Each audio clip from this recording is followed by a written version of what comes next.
पाठ में बताया गया है कि इस बाढ़ से हमें कितनी हानि होती है। हमारे चारों ओर पानी ही पानी नज़र आता है। हम अपने घर से भी दूर हो जाते हैं। कई पुराने कच्चे मकान हैं इस बाढ़ में टूट जाते हैं और कई घरों में पानी आ जाता है, जिससे घर में रहना मुश्किल हो जाता है। अपने घर में हम अपने घर को खो देते हैं। इस बाढ़ में कई मौतें बिजलियों के तार से हो जाती है। लोग अपने खून पसीने से बनाए हुए अपने घर और परिवार को बिखरते देखते हैं। सबकी जुबान पर यही शब्द रहते हैं कि आ गया, घुस गया, डूब गया और चारों ओर तबाही ही मंजर रहता है। पार्ट 1 इस जल प्रलय में। क्वेश्चन है, बाढ़ की खबर सुनकर लोग किस तरह की तैयारी करने लगे? बाढ़ की खबर सुनकर लोग जरूरी सामान जैसे पीने का पानी, खाने की वस्तुएं, केरोसिन, तेल, मोमबत्ती, कवच की गोलियां, घाव आदि दवा और जरूरी सामान इकट्ठा करने लगे।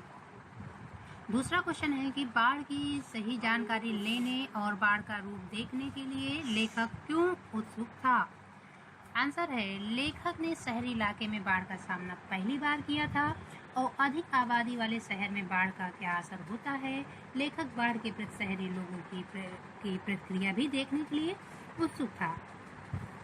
सबकी जुबान पर एक ही जिज्ञासा, पानी कहाँ तक आ गया है? इस कथन से जन समूह की कौन सी भावनाएं व्यक्त होती है?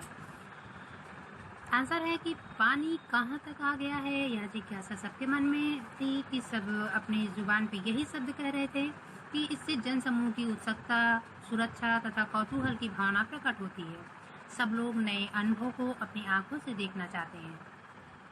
क्वेश्चन है, मृत्यु का तरल दूत किसे कहा गया है और क्यों? बाढ़ के पानी को मृत्यु का दूत कहा गया है। यह अपने साथ भयंकर विनाश लेकर आती है। बाढ़ के पानी के चपेट में आकर कई लोग मृत्यु को प्राप्त हो जाते हैं और नई बाढ़ के बाद होने वाली बीमारियों के शिकार होकर के गाल में समा जाते हैं। इसलिए इसे मृत्यु का तरल दूत कहा गया है। आपदाओं से निपटने के लिए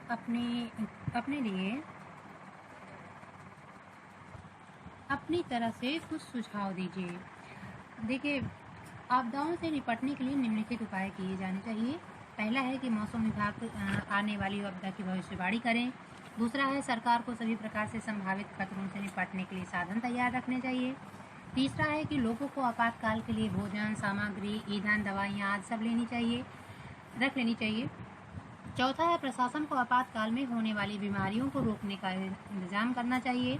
पांचवा है कि सरकार और स्वयंसेवी संस्थाओं के बीच गहरा तालमेल बिठाने का प्रयास होने चाहिए। छठा है कि उत्साही नवयुवतियों को शीघ्र ही किसी योजनाबद्ध कार्य में जुड़कर सहयोग करना चाहिए। क्वेश्चन है कि ईद जब दानापुर डूब रहा था तो कटनिया बाबू लोग उलट कर देखने के लिए नहीं गए। अब बुझो, इस कथन द्वारा लोगों की किस मानसिकता पर चोट की गई है? आंसर है कि लोग अपने दुख में तो दुखी होते हैं पर दूसरों की परवाह नहीं करते हैं, क्योंकि बाढ़ ग्रामीण क्षेत्रों में ज़्यादा आती है और शहर के लोगों को लगता है कि वह अपने पक्के मकान में सुरक्षित हैं।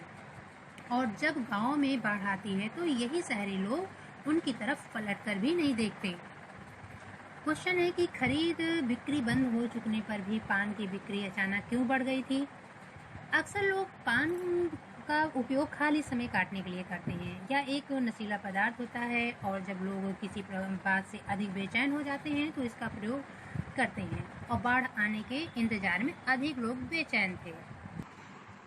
उसके पास कोई काम नहीं था, इसलिए खरीदी बिक्री बंद हो जाने पर भी पान की बिक्री अचानक बढ़ गई थी। क्वेश्चन है कि जब लेखक को यह एहसास हुआ कि उसके इलाके में भी पानी घुसने की संभावना है तो उसने क्या क्या प्रबंध किए? देखिए, जब लेखक को यह पता चला कि उसके इलाके में पानी घुसने की संभावना है तो उससे यह व्यतीत करने के लिए फिल्मी पत्रिकाएं खरीदी और ज़रूरी सामान इकट्ठा किया, जैसे दिया सलाई है, आलू है, पीने का पानी, सिगरेट, केरोसिन तेल, कंपोस्ट की गोलियां, दवाइयाँ आदि। क्वेश्चन है कि बाढ़ पीड़ित क्षेत्र में कौन कौन से बीमारियों के फैलने की आशंका रहती है? बाढ़ पीड़ित क्षेत्र में अक्सर पकाही घाव हो जाता है। बाढ़ के गंदे सड़े जल के कारण लोगों के पांव की उंगलियां सड़ जाती है और तलों में घाव हो जाते हैं और मलेरिया, पीलिया जैसे हैजा, डेंगू आदि जैसे बीमारियों के फैलने की आशंका रहती है। क्वेश्चन है कि अच्छा है कुछ भी नहीं, कलम भी वह भी चोरी चली गई। अच्छा है कुछ भी नहीं, मेरे पास मूवी कैमरा, टेप रिकॉर्डर आदि की तीव्र उत्कंठा होते हुए भी लेखक के अंत में उपर्युक्त कथन क्यों कहा?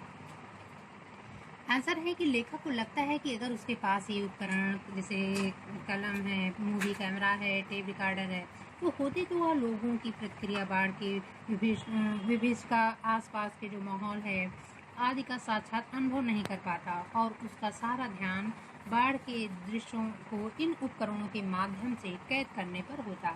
इसलिए लेखक ने कहा है कि अच्छा था कि उसके पास कुछ भी नहीं था। धन्यवाद।